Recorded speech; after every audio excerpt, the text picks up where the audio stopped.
Assalamualaikum warahmatullahi wabarakatuh. Salam sejahtera untuk kita semua. Salam sehat untuk orang tua muda Indonesia yang saya hormati, yang saya cintai. Kali ini Civikus kembali lagi masih dalam rangkaian bagaimana mendidik anak Anda menjadi anak yang tangguh. Teman-teman, rangkaiannya adalah dengan dua narasumber yang kemarin, yaitu Pak Fidelis. Kali ini saya mengundang namanya Ibu Sinta, ya. Ibu Sinta ini seorang psikolog, ya, dari psikologi Fakultas Psikologi Universitas Indonesia dan sekarang menjadi seorang dosen di Universitas Pancasila, ya. Nah, beliau akan bercerita tentang bagaimana konsep membangun anak ini menjadi anak yang tangguh, ya, anak yang bisa survive dalam segala cuaca. Ternyata ada teknik-tekniknya. Nah, tekniknya gampang untuk diingat, yaitu dengan teknik A, B, C, D, E. Nah, tapi A itu apa, B itu apa, C itu apa, dan seterusnya. Anda simak video ini dengan hati-hati, karena apa? Ibu sudah bicaranya cepat, ya, dan Anda harus simak dengan baik-baik. Karena apa? Karena menunjukkan bahwa ibu sudah serius menjalankan tugas ini. Sharing ini nggak mudah, teman-teman. Bu Sinta melakukan riset dan akhirnya beliau menyampaikan materi yang saya kira cukup menarik untuk kita simak. Kenapa? Karena beliau bercerita tentang bagaimana tantangan ke depan anak-anak Anda. Anak Anda tidak bisa dididik dengan hanya sepas-pasan saja, hanya seadanya saja, tapi perlu serius. Nah, bagaimana caranya? Mari kita simak apa yang disampaikan oleh Bu Sinta tentang bagaimana mengelola atau mendidik ketangguhan anak kita. Terima kasih sekali Pak Kus, terima kasih sekali Pak Fidelis tadi juga sudah menyampaikan poin-poin yang sebenarnya sejalan dan selaras begitu ya dengan apa yang akan saya sampaikan. Satu saja mungkin Pak Kus, kalau CV saya panjang, kalau kenal saya panggilnya Sinta, tapi kalau Sinta. baca CV Auli gitu. Jadi kalau Auli itu invoice-nya jalan biasanya gitu. Kalau kenal panggilnya Sinta, Sinta, begitu. oke, siap, siap. Baik, saya izin share screen ya, Pak Kus. Mangga, mangga, mangga, mangga.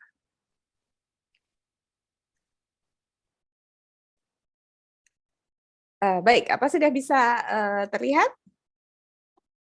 Bisa, bisa. Oke, baik. Jadi, judul dari Pak Kus saya sedikit saya ubah begitu ya, melatih hidup berjuang. Jadi ternyata, berjuang itu perlu latihan tadi disampaikan oleh Pak Fidel, itu ternyata kita sebenarnya hidup itu, long life learning ya. Jadi kita tuh berlatih aja gitu, setiap hari juga berlatih gitu. Tapi bagaimana sih sebenarnya kita, memupuk dan mengembangkan resiliensi. Nah, tadi mungkin, Pak Kus sudah menyampaikan generasinya, agak berbeda nih begitu, di undangan juga disampaikan bahwa, orang tua muda dan sebagainya begitu ya. Memang generasi ini generasi yang sangat berbeda, anak-anak sekarang itu disebutnya generasi alfa mungkin ya gitu. Sementara saya sendiri generasi X gitu ya, mungkin, Pak Kus lebih, senior lagi dari saya ya begitu. Nah, ini setiap generasi, setiap kohort tuh memang punya karakternya yang berbeda-beda begitu ya, karakternya sendiri yang sangat dipengaruhi oleh perkembangan gitu. Nah, apa sih hari-hari ini yang berkembang itu informasi, jelas. Informasi tersedia, mudah diakses kapan saja, di mana saja. Kemudian, ya tidak saja informasi ya, apa saja itu serba tersedia, serba ada, serba mudah. Apakah itu kemudian menyebabkan daya juang rendah? Begitu ya, itu pertanyaannya atau itu, pemantiknya begitu. Karena anak-anak sekarang, tadi sudah tidak lagi dihadapkan pada perjuangan-perjuangan yang mungkin, waktu itu kita semua hadapi. Tetapi jangan lupa bahwa mereka juga punya perjuangan-perjuangan yang mereka sendiri, begitu ya, punya tantangan-tantangan perjuangan mereka sendiri, termasuk di salah satunya adalah informasi ini membuat segala sesuatunya menjadi lebih instan, begitu. Anak-anak hanya lihat di Instagram atau di YouTube, begitu ya. Jadi ini masak, saya berikan ini, saya kasih ini, saya kasih ini, jadi begini, gitu. Padahal untuk membuat YouTube yang seperti itu mungkin pembuat YouTube-nya perlu waktu 8 jam untuk bisa membuat satu video YouTube yang berhasil sukses gitu ya, dia bikin membuat kue atau memasak sesuatu.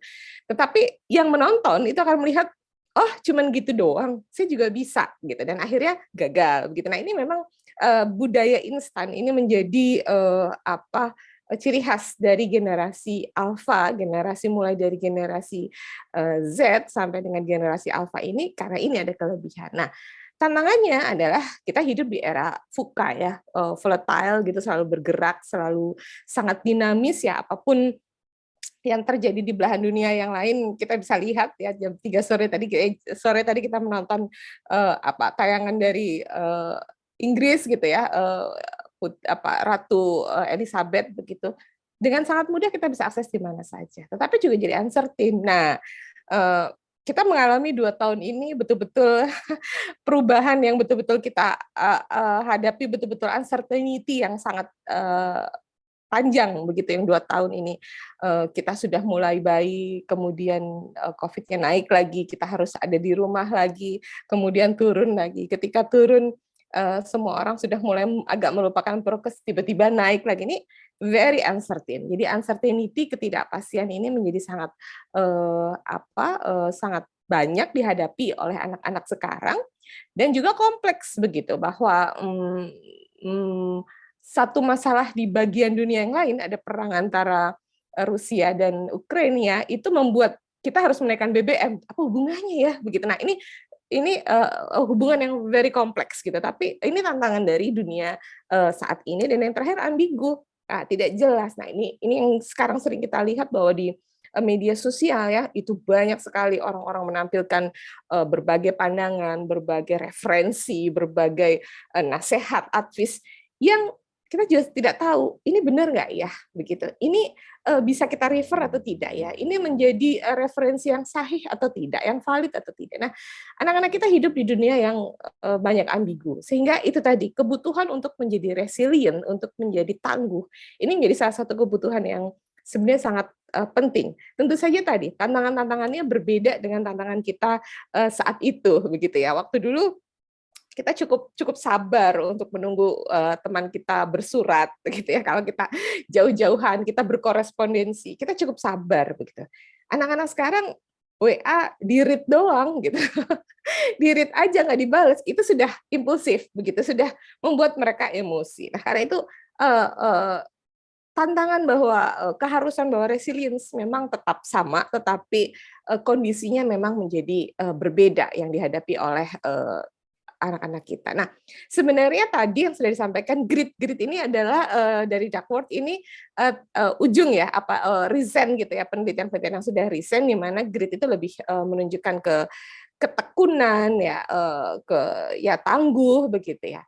Tapi teori-teori sebelumnya itu kita mengenal yang namanya adversity quotient atau IQ ya, EQ ya, adversity quotient, yaitu kemampuan untuk bertahan dalam menghadapi kesulitan, kegagalan, hambatan, tantangan, sekaligus mengubah kesulitan atau kegagalan menjadi peluang. Jadi orang yang dengan adversity quotient yang baik, dia akan mencoba untuk bertahan, kemudian mencoba menghadapi kesulitan, dan kemudian menjadikan kegagalan itu bahkan menjadi peluang. Nah, selain adversity quotient, tadi juga ada resiliensi. Yang disebut resiliensi itu apa sih gitu ya? Resiliensi sebenarnya daya lenting gitu. Nah, kalau adversity tadi itu lebih kepada bagaimana kita menghadapi kesulitan. Kalau resiliensi tadi dicontohkan oleh Pak Fidelis adalah penggaris ya, daya lenting, bagaimana kemudian kita ketika kita tertekan kemudian kita kembali sesuai dengan apa yang kita harapkan. Saat ini kita juga sangat dihadapkan pada ketangguhan kita, resiliensi.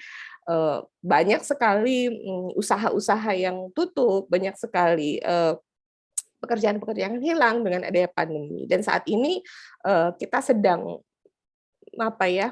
memeriksa ya, mengetes sebenarnya kita resilient tidak menghadapi pandemi ini gitu ya, dengan kenaikan BBM dan sebagainya sebenarnya menunjukkan negara kita cukup resilient atau enggak ya gitu ya dengan adanya pandemi ini. Tetapi G20 mengatakan recover together, recover stronger gitu ya. Jadi harusnya lebih strong daripada sebelumnya. Nah ini sebenarnya teori. Nah di teorinya adversity quotient itu terdapat 3 jenis manusia begitu ya, anak ya terutama ya. Yang pertama adalah quitters. Nah, ini kita mesti paham dulu nih gitu ya, anak-anak kita tuh masuk yang mana sih sebenarnya gitu ya.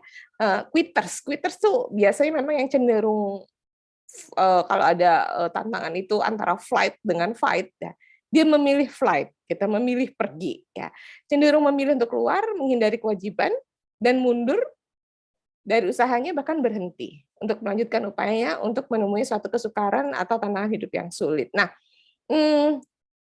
banyak penelitian yang menunjukkan bahwa generasi X terutama mulai dari generasi milenial dan generasi X ini cenderung punya tingkat quitters yang tinggi dengan gejala-gejala job hoppers ya, lompat-lompat pekerjaan begitu, dapat tantangan sulit sedikit memilih resign begitu. Jadi kecenderungannya sudah mulai tampak sejak generasi millennials begitu. Generasi millennials, generasi X semakin lama semakin banyak yang menjadi quitters. Kemudian ada yang namanya campers. Campers itu yang cepat puas dengan apa yang sudah dicapai. Jadi dia tidak punya daya saing yang cukup tinggi begitu. Jadi cenderung ya sudahlah begitu, kurang termotivasi bahkan berhenti kalau hasilnya dirasakan yang sekarang sudah lebih bagus kok daripada yang kemarin. Itu bisa campers, di orang-orang yang cenderung tidak berani mengambil resiko.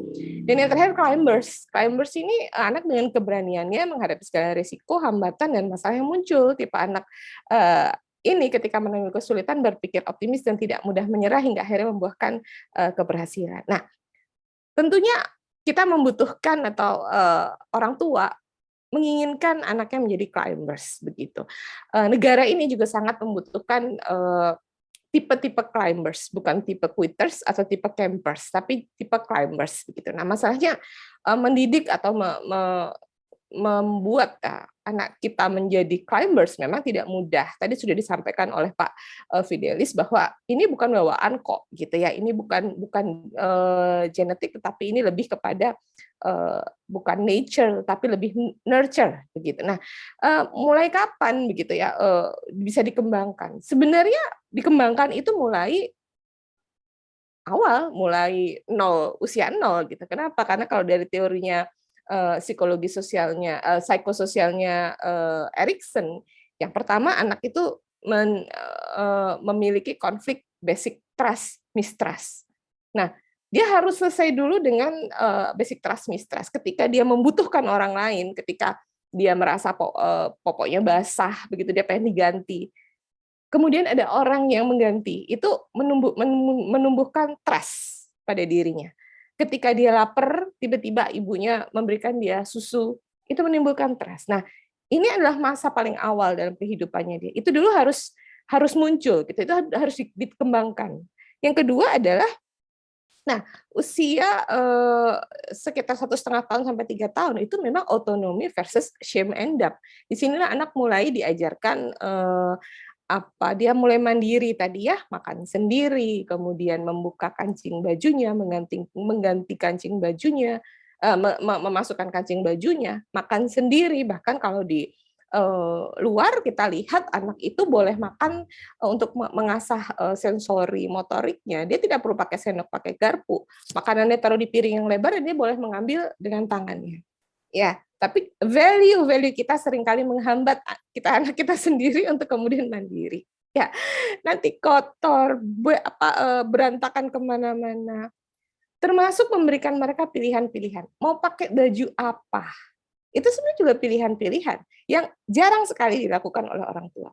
Hari ini pakai bajunya ini sama ini, siang ini pakai ini sama ini. Kemudian nanti harus ganti ini. Padahal ketika anak kemudian dibiasakan untuk mau pakai baju yang mana, membuat pilihan-pilihannya dia, mau makan yang mana, itu membuat dia juga kemudian bertanggung jawab dan kemudian tadi memiliki otonomi. Nah, Yang selanjutnya adalah memang inisiatif versus guilt ini biasanya pada usia anak SD, dan yang paling penting ini tadi yang sudah disampaikan I can itu pada usia-usia sekolah ya, itu adalah memang konfliknya industri dan inferiority. Dia ingin memproduce something, dia ingin membuat suatu karya. Kalau tidak, dia merasa inferior. Nah, orang tua harus memahami tahapan-tahapan ini sehingga dia bisa memberikan fondasi yang cukup kuat dari sisi psikologis anak agar dia kemudian bisa menghadapi ya konflik-konflik yang muncul dari tiap tahapan perkembangannya dia. Nah, kenapa sih ya kok susah ya jadi climbers gitu ya, mendidik anak-anak kita jadi climbers ya. Yang pertama, lingkungan tidak rela melihat anak menerima risiko perbuatannya. Di sini saya mengatakan lingkungan, tidak saja orang tua. Ya, seringkali guru ya, atau Pak Kus tadi ya, kakeknya, neneknya gitu ya, tidak rela melihat anak menerima resiko atas perbuatannya tadi. Ketika dia harus kita kasih makan dan makannya dia boleh makan sendiri, akhirnya adalah berantakan, akhirnya adalah tangannya kotor, akhirnya adalah mungkin dia akan memakan sesuatu yang mungkin tidak enak. Tapi orang tua tidak rela anaknya dapat resiko itu, sehingga dibuatlah makan yang proper. Daripada kotor-kotor disuapin. Nah, ini sebenarnya yang membuat anak tidak belajar dengan resiko yang akan diambil. Memilih baju misalnya ya, memilih baju. Anak tidak dibiasakan untuk memilih bajunya sendiri, dia mau pakai apa. Kenapa? Nanti pilihannya salah. Kita mau pergi ke mall, dia memilihnya baju tidur. Ya, nggak apa-apa, memang kenapa gitu. Itu karena value dari orang tua yang memang sudah ada dan membuat dia tidak melepaskan anaknya untuk menerima resiko atas perbuatannya. Kemudian ini lingkungan memberikan bantuan terlalu cepat bagi anak sehingga anak menjadi kurang mandiri dan kurang kuat untuk bertahan dalam situasi yang sulit. Saya pernah punya klien di satu TK begitu ya, itu anaknya sudah 4 tahun ya, 4 tahun lebih sudah mau masuk TK gitu, nggak bisa ngomong gitu, nggak bisa ngomong dalam artian dia tidak bisa bicara apa yang dia inginkan. Padahal ketika diperiksa ke dokter sebenarnya kemampuan bicaranya cukup. Kenapa? Karena dia anak satu-satunya, pembantunya di rumah ada 2, satu yang khusus untuk dia, satu lagi khusus beresin rumah, dan dia cukup tunjuk. Jadi sebelum dia minta, orang tuanya sudah langsung kasih, gitu. Masih, Mimi ya, langsung dikasih. Ya, dia mau nonton TV, dia tunjuk, mbaknya langsung menyalakan televisi, dan sebagainya. Ini yang kemudian membuat dia tidak mengembangkan kemampuannya untuk bicara. Kenapa? Karena dia pikir, nggak penting saya ngomong, saya tinggal tunjuk aja cukup. Nah, ya, jadi ini memberi bantuan-bantuan yang terlalu cepat membuat anak menjadi kurang mandiri dan kurang kuat begitu. Dan yang terakhir adalah lingkungan memberikan reward atau pujian yang terlalu berlebihan sehingga anak tidak bisa membedakan mana perbuatan yang benar dan mana yang salah gitu. Jadi sistem reward and punishment-nya memang kadang suka juga kurang tepat begitu ya. Jadi kadang-kadang itu terlalu hal yang seharusnya tidak diapresiasi atau hal yang seharusnya sudah biasa gitu, hal yang seharusnya memang dia lakukan diapresiasi berlebihan sehingga dia bingung, ini sebenarnya memang saya harus melakukan ini atau ini adalah sebuah hal yang luar biasa. Nah, ini memang harus dipelajari oleh anak apa yang sebenarnya menjadi tuntutan dia dan apa yang sebenarnya menjadi ekspektasi, yang menjadi prestasi atau hal-hal yang di luar ekspektasi dari dia. Nah, bagaimana sih ciri-ciri anak-anak yang resilient itu sebenarnya begitu ya? Yang pertama yang paling penting adalah emotional well-being, mampu mengelola emosinya. Itu anak yang resilient. Nah, masalahnya di kita adalah anak seringkali tidak belajar untuk menamai emosinya, begitu. Jadi dia tidak tahu dia itu sebenarnya marah atau takut. Ya, dia itu sebenarnya marah atau sedih. Dia sebenarnya sedih atau misalnya ditinggal ibunya pergi ya, itu dia sebenarnya sedih atau marah sih? Gitu. Ditinggal pergi ibunya itu dia kecewa karena dia tidak diajak atau sebenarnya dia sedih karena kok ibu meninggalkan saya? Nah, ini anak-anak kita tidak terbiasa untuk name the emotion yang mereka pikirkan. Jadi ini perlu untuk diajarkan dan perlu juga untuk mengelola emosi. Salah satunya tadi gitu. Ketika dia ada yang ingin disampaikan, ini harus disampaikan dengan cara yang bisa dipahami oleh orang lain begitu. Nah, kemudian berani mengalahkan rasa takut dan mencoba hal baru. Nah, seringkali juga orang dewasa atau lingkungan yang akhirnya menakut-nakuti begitu, orang dewasa yang kemudian mencegah anak-anak untuk mencoba hal-hal baru, mencegah anak untuk mencoba melakukan hal yang out of the box begitu. Nah, anak Indonesia termasuk anak-anak yang kurang kreatif begitu kalau dibandingkan dengan Jepang dan sebagainya ya, karena yaitu dari TK itu namanya pemandangan ya pasti gunungnya 2, kemudian ada matahari dan ada jalan, kalau tidak salah gitu ya. Kenapa? Di sini menunjukkan bahwa kita tidak memberikan kesempatan buat anak-anak untuk mencoba hal baru juga begitu, padahal banyak sekali yang bisa dilakukan. Kemudian yang paling penting sebenarnya dari bagaimana membuat anak ini bisa berjuang itu adalah harus di-equip, harus dilengkapi dengan kemampuan-kemampuan problem solving. Mampu memahami dan menemukan cara-cara pemecahan masalah. Nah, banyak ya orang yang tidak mampu, orang yang tidak bisa menemukan cara pemecahan masalah sehingga kemudian penyelesaian masalah yang paling gampang adalah bersikap agresif. Dan ini yang paling banyak kita lihat begitu ya.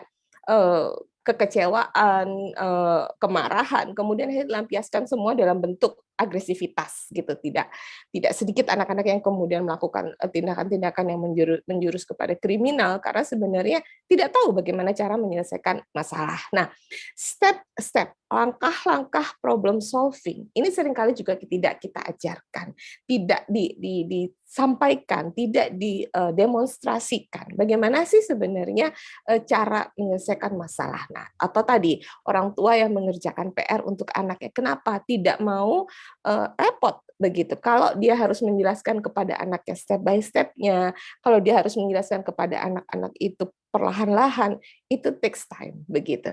Sehingga kemampuan problem solving ini menjadi tidak berkembang dengan baik. Nah, once anak-anak ini mendapat cara bagaimana dia melakukan problem solving, apa sih yang perlu dikerjakan? Apa dulu yang harus diselesaikan? Bagaimana mengidentifikasi masalah, kemudian menganalisa, dan kemudian memberikan solusi. Nah, 3 step ini yang sebenarnya perlu diajarkan anak. Sebenarnya masalahnya apa sih? Problemnya apa? Coba deh diam dulu, dilihat apa problemnya. Kemudian dianalisa, oh ini ke sini. Kira-kira apa yang bisa kita lakukan untuk problem solving? Nah, hal-hal seperti itu jarang untuk dilakukan. Pendidikan kita orientasinya adalah orientasi pada hasil.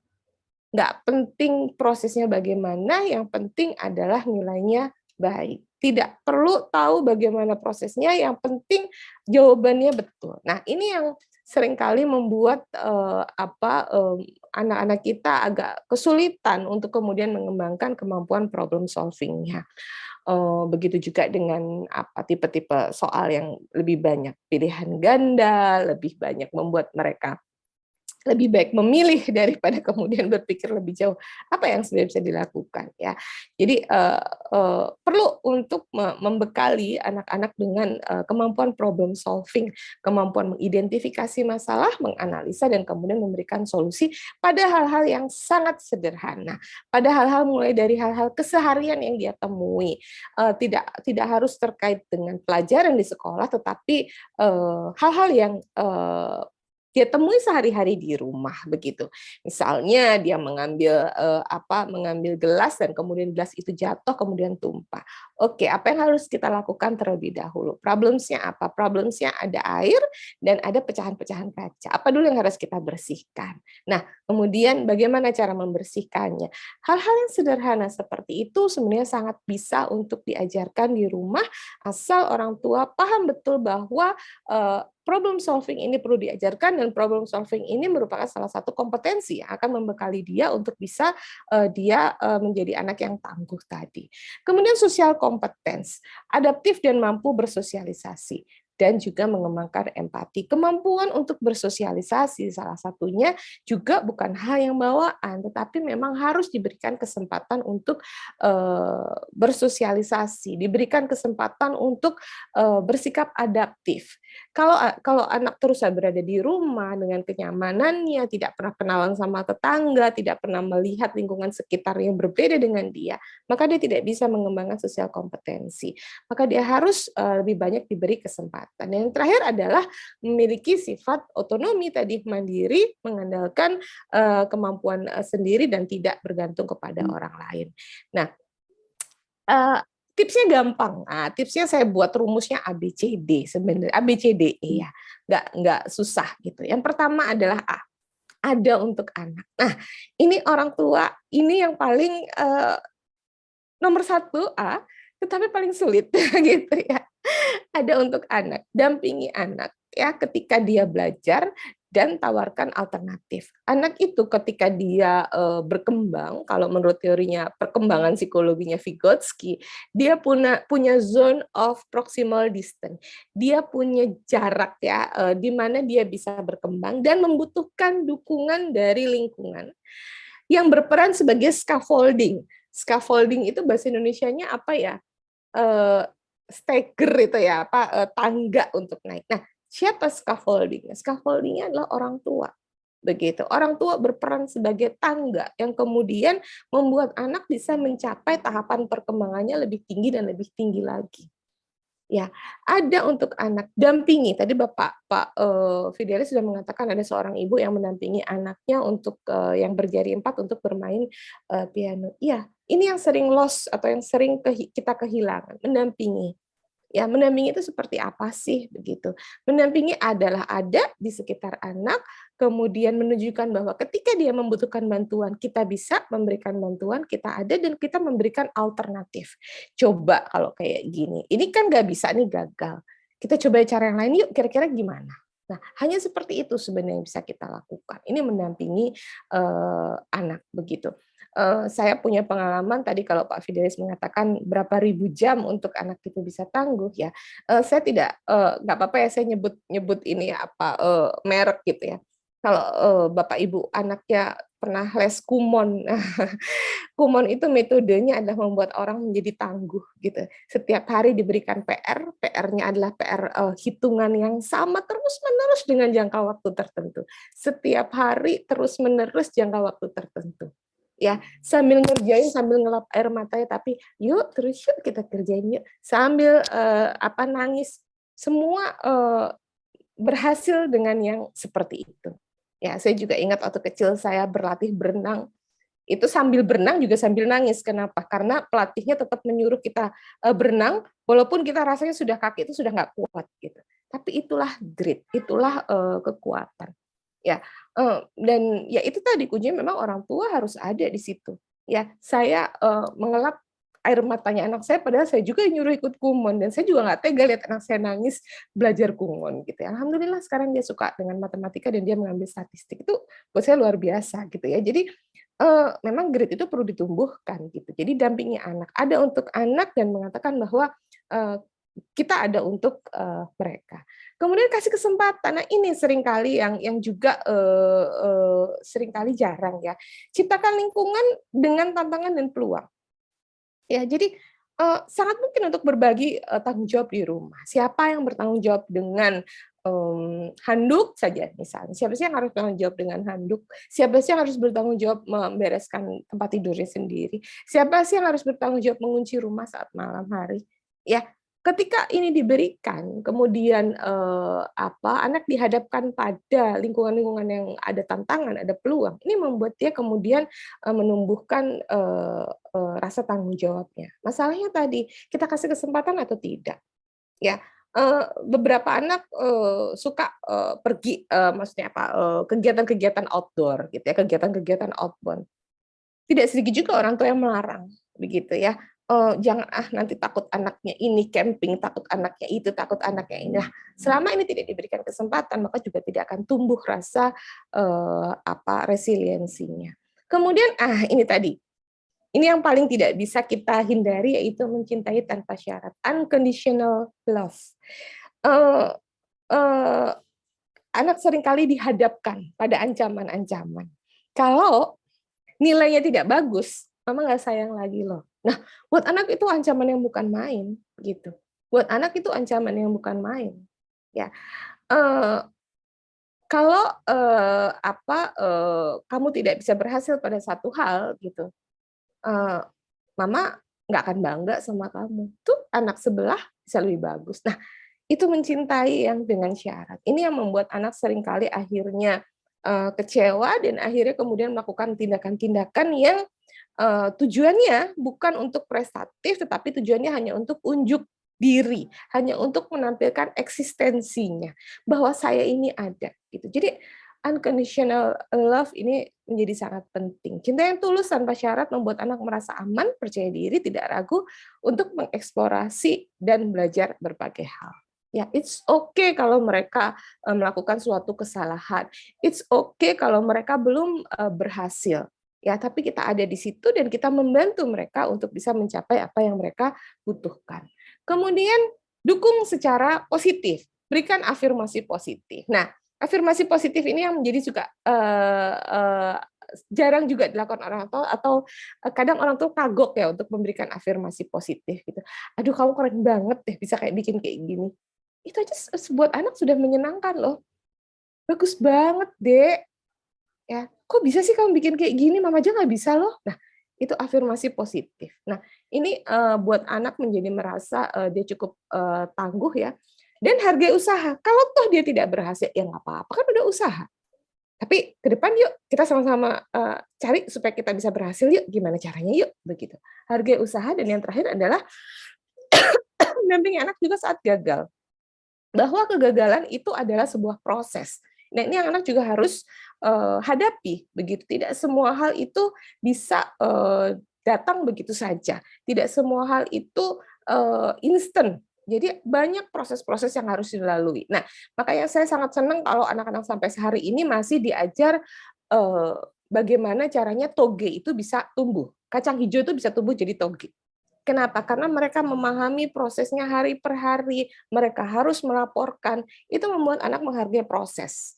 Ya, tidak seperti yang kita lihat di Instagram, kita lihat di TikTok yang sebentar kemudian, tiba-tiba, berhasil begitu ya. Jadi ini penting mendukung secara positif dan tadi kita mengajarkan emosional dan sosial, well-being, mengenali emosi dan melatih, mengendalikannya. Kalau marah coba deh kalau marah duduk dulu deh, tarik napas, yuk yuk tarik napas yuk, gitu. Atau kita pegang tangannya, yuk kita berhenti dulu yuk, kita, tenangkan diri yuk sama-sama, ya dan belajar bersosialisasi. Jadi dengan prinsip ABCDE ini sebenarnya, ini kemudian bisa mengembangkan anak untuk, menjadi percaya diri, menjadi merasa aman dan kemudian berani mengeksplor apa yang dia, inginkan. Jadi ABC-nya A-nya ada untuk anak, B-nya beri kesempatan, C-nya cintai tanpa syarat, D-nya dukung secara positif, dan E-nya adalah ajarkan emosional dan social well-being.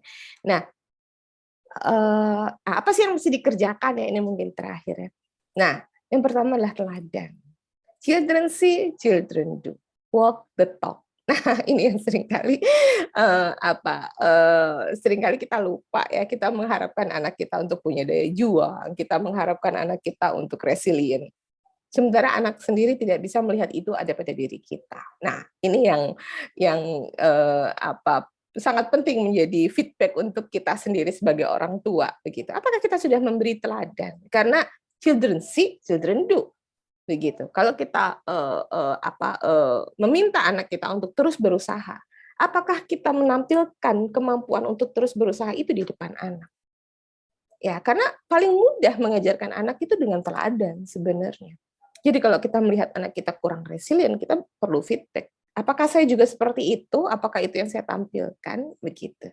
Ya, ketika ada kesulitan misalnya dengan, sepedanya begitu ya, ketika sepedanya, jerujinya rantainya, copot begitu.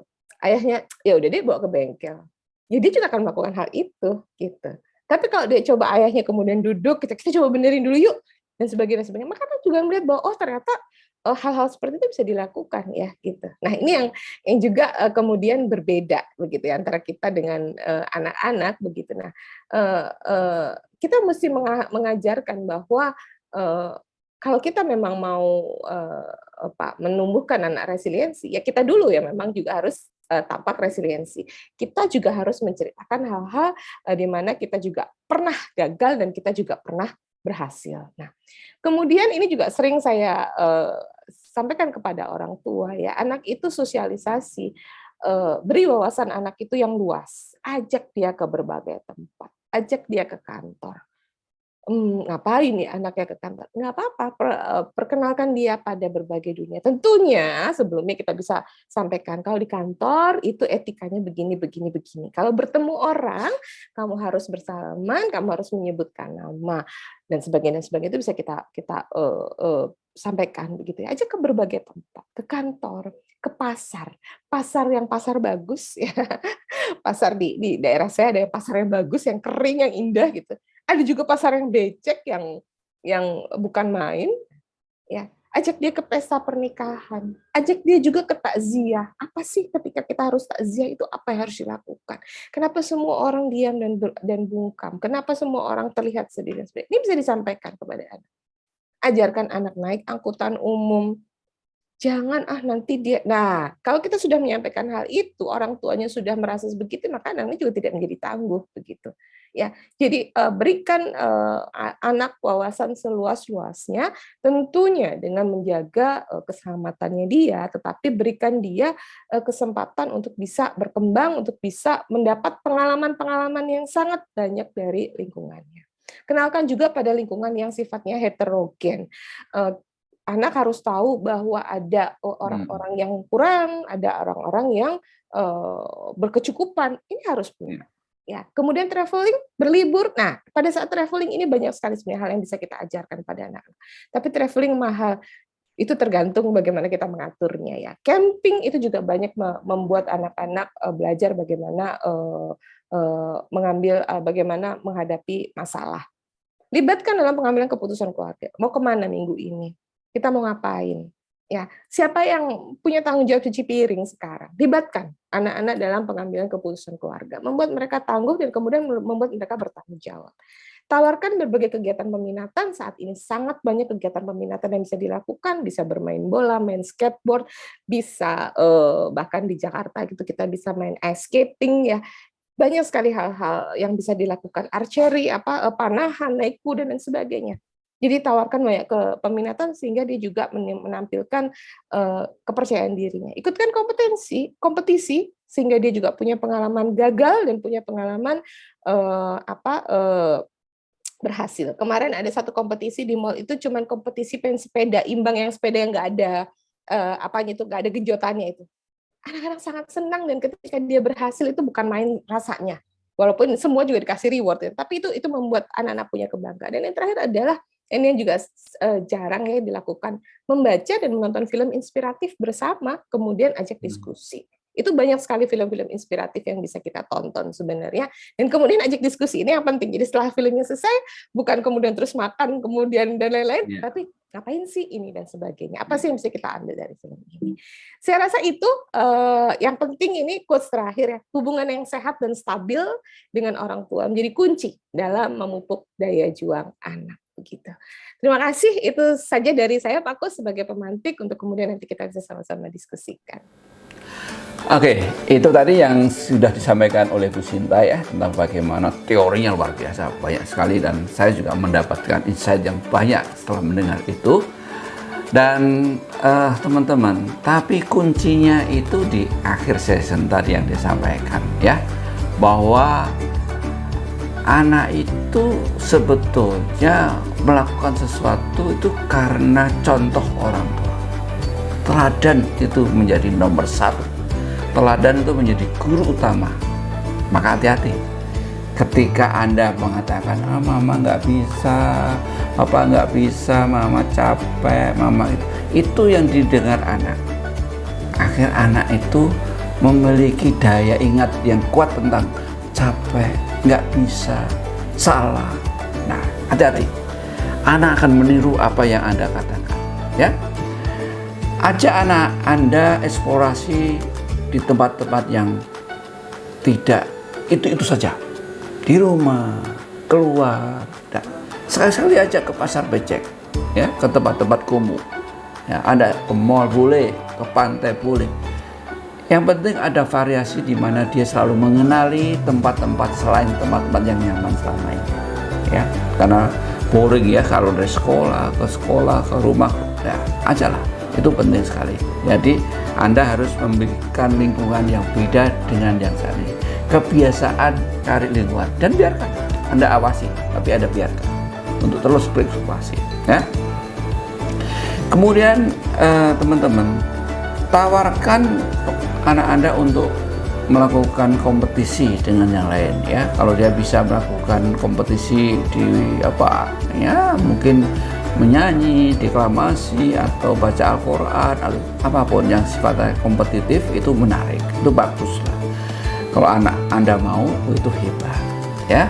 Tapi cara itu adalah cara yang luar biasa karena melatih anak Anda memiliki daya saing, ya. Karena dia sudah terbiasa kompetisi, kalah itu biasa, menang itu oke, ya. Itu maka carilah event-event di mall-mall atau di mana-mana yang mengajak anak Anda untuk berkompetisi, menggambar boleh. Tapi itu semua karena dorongan orang tua. Orang tua betul-betul incas, ingin anaknya itu growing, ya, tumbuh dengan kesadaran dia itu bisa sesuatu, ya, tidak diam. Nah, untuk itu saudara sekalian, hati-hati dalam mendidik anak. Persaingan ke depan akan luar biasa, ya. Dan itu ada di tangan Anda. Karena anak Anda sejak usia 3 tahun sampai 10 tahun ini anak usia emas yang perlu Anda serius mengawasi dan serius melakukan exercise untuk anak Anda.